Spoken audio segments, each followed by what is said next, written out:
Hi everyone, Anthony Fantano here, the internet's busiest music nerd, and it's time for a review of the new Sleep Token album, Even in Arcadia. Here we have the fourth full-length LP from UK music act Sleep Token, who are recently coming off the incredible commercial success of their last record, Take Me Back to Eden, their 2023 album that really put the band on the map in ways that were both positive and negative. Now, it is true, the Sleep Token in the modern music landscape is definitely a force to make note of, with millions of monthly listeners across all streaming platforms.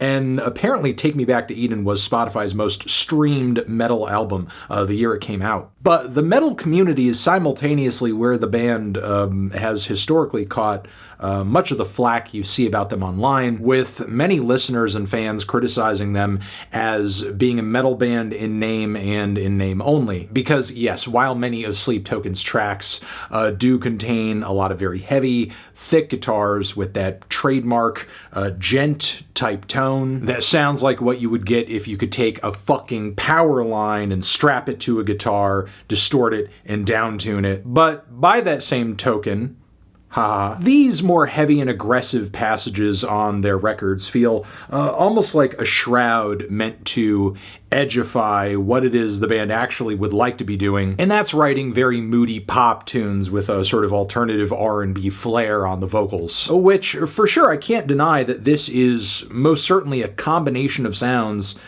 not a lot of artists are working with right now. Nobody else in the rock scene today is doing quite what Sleep Token is doing at the level and visibility that they are. Which, for sure, that alone is going to be the sort of thing that attracts listeners by virtue of the fact that, oh, this is new, this is different, this is cool. And Sleep Token is obviously not the first band in the metal world to have crossover appeal or even incorporate pop influences in what they do in some way. Not the first band to get hate for doing that too. But still, knowing all of this context, that did not stop me from feeling like Take Me Back to Eden was just such a gross record. And while I do think the influences that go into Sleep Token's music, it is an unlikely series of pairings, the way they go about pulling it off, I feel like showcases a very surface level appreciation for all of these sounds at best. Because yeah, on any given Sleep Token song, you could hear elements of metal music and alternative rock and pop and R&B and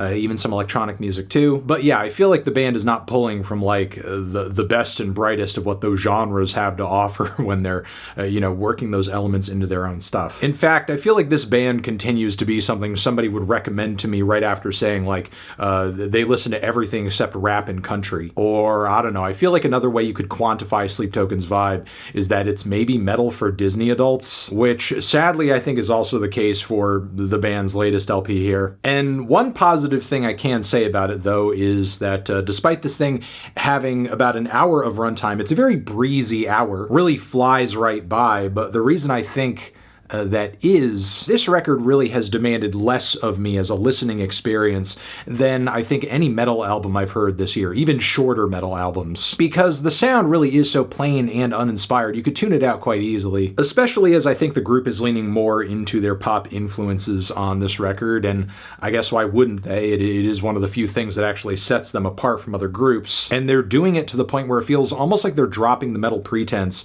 entirely, such as on Past Self, which to my ears feels like a pop-centric Ed Sheeran song played at .75 speed. Or even Dangerous, which the only metal bits of this song are the loud roaring guitars kind of just blandly screaming away in the background in the second half of the track, which from a musical standpoint, the track doesn't even need to like really work or function as a song. They're just kind of tacked on, just like many of the other metal trappings throughout the rest of the track list here. But still, what's truly more annoying than the fact that this band still to this day comes across as thinking they're deeper than they actually are is just how horrid the sound they create is when all its various elements are coming together. Because once more, the guitar tones on this record suck ass. And as far as anything gent adjacent goes, the riffs are very dime a dozen. You can hear pretty much these guitars done much better in a myriad of different places. Then there's the drumming across this record, which I will say do come across as like being played with a lot of proficiency, but they just had this very thin and sterile sound to them for the duration of the album. So even they fail to be like a silver lining truly in this very dark cloud. Then there's the singing, which I still, to this day, on this new record, cannot stand. The faux sensual vibrato is just gross. And as if that wasn't bad enough on numerous tracks of this record, the singing and vocals are just touched up so much to the point where they sound like AI or just entirely fake. And I just don't see why the singing needs to be obnoxious and come across as artificial at the same time. And this just does not really match with the fact that a lot of the writing on these tracks is meant to convey feelings of, I don't know, love, or at least be like a little endearing. I'll be your provider, add fuel to your fire, desire. Yeah, sorry for the bad impression, but that's just one of many moments on this record that come across as stiff and inhuman and lifeless. In fact, every attempt at trying to incorporate a bit of groove and humanity into these tracks just falls flat, whether it be through the theatrical, moody Melanie Martinez type music box melodies on Caramel, which also has kind of like a reggaeton groove to it for no reason whatsoever. But even when this album is like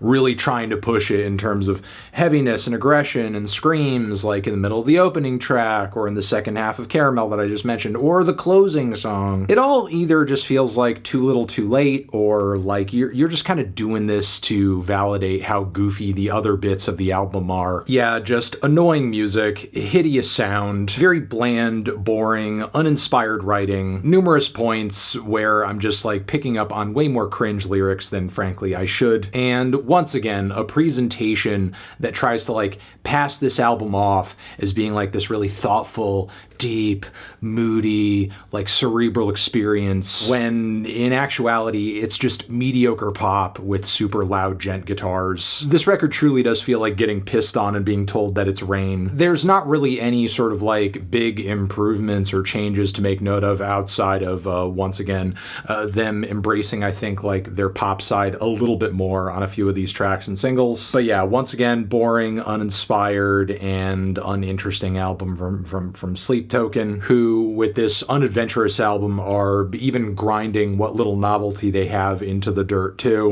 which is why I'm feeling a strong 1 to a light 2 on this project. Transition, have you given this album a listen? Did you love it? Did you hate it? What would you rate it? You're the best, you're the best. What should I review next? Hit the like if you like. Please subscribe and please don't cry. Hit the bell as well. Over here next to my head is another video that you can check out. Hit that up or the link to subscribe to the channel. Anthony Fantano, Sleep Token, forever.